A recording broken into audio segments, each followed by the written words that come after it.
Throughout history, leadership has taken many forms, some grounded in service and integrity, others in ego and ambition. This distinction between leading by ego and leading by example is not only critical to political theory and ethics, but essential to understanding the historical development of legitimate authority. The often cited idea that those who seek power are the least suited to wield it is not merely a philosophical musing. It reflects a long standing recognition that the desire for dominance frequently stems from psychological insecurity rather than moral clarity.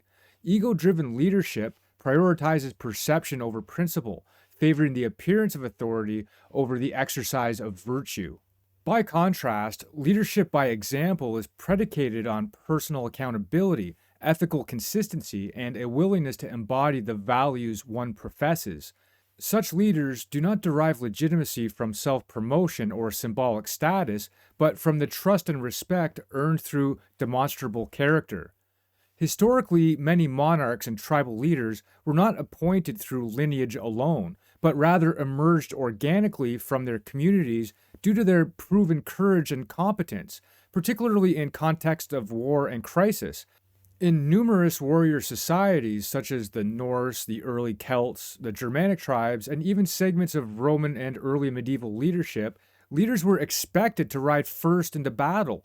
This act was not merely strategic, it was symbolic. It demonstrated a willingness to risk one's life for the welfare of the group, and as such, it conferred moral legitimacy.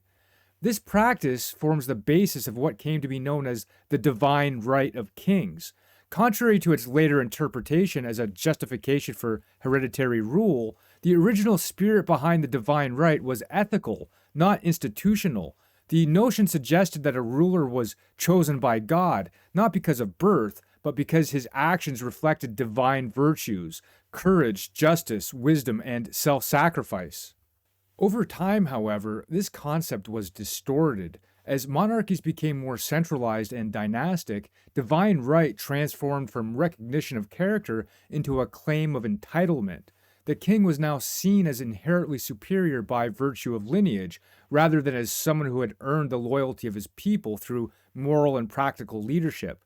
This transition marked a shift from leadership as an active, demonstrated virtue to leadership as a passive, inherited status. Today, echoes of both models persist. Ego-driven leaders still seek positions of power primarily for personal validation or influence, often using charisma, fear, or ideology to maintain control. Such individuals tend to prioritize optics, suppress dissent, and surround themselves with those who reinforce their image.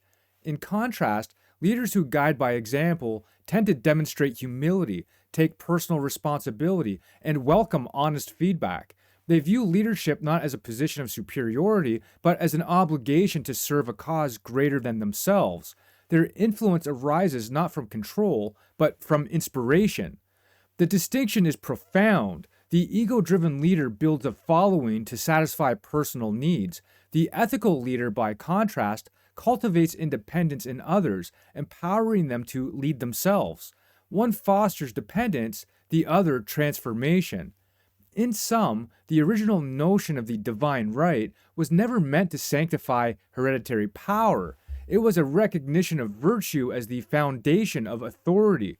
Leadership, in its highest form, is not about being followed. It's about making oneself worthy of being followed through action, sacrifice, and the pursuit of truth. Thus, when evaluating leaders, whether historical or contemporary, it is essential to look beyond their rhetoric or position and examine the moral architecture of their lives. True authority is not imposed, it is revealed through example.